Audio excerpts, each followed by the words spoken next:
ज्ञानोबा माऊली आंघोळीसाठी इंद्रायणीच्या काठावर गेले.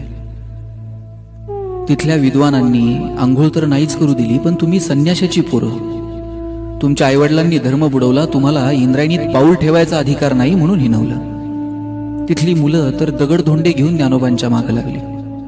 ज्ञानोबा पळत झोपडीकडे निघाले. झोपडीकडे पळत निघालेल्या ज्ञानोबांकडे इंद्रायणीनं एकदाच मागे वळून पाहिलं आणि पुन्हा प्रवाही झाली. केवढं दुःख सहन केलं, किती यातना सहन केल्या, पण ज्ञानोबांच्या साहित्यामध्ये कुठे राग नाही, कुठे द्वेष नाही.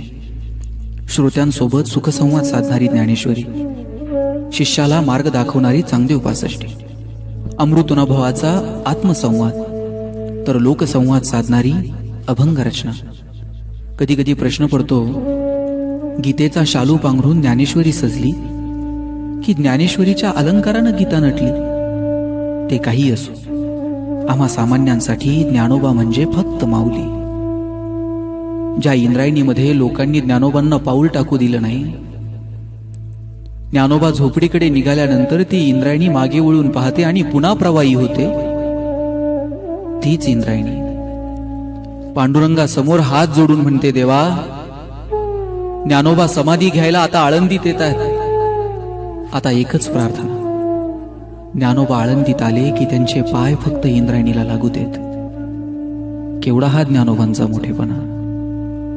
खर तर आई असणं हे निवळ तुमच्या स्त्रीत्वाशी किंवा प्रसूती वेदनांशी निगडीत नाही, आणि निवळ ते तुमच्या स्त्रीत्वाशी किंवा प्रसूती वेदनांशी निगडीत असताना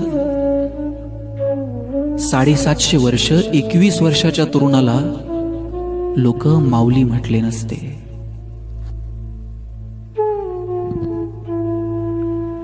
माऊली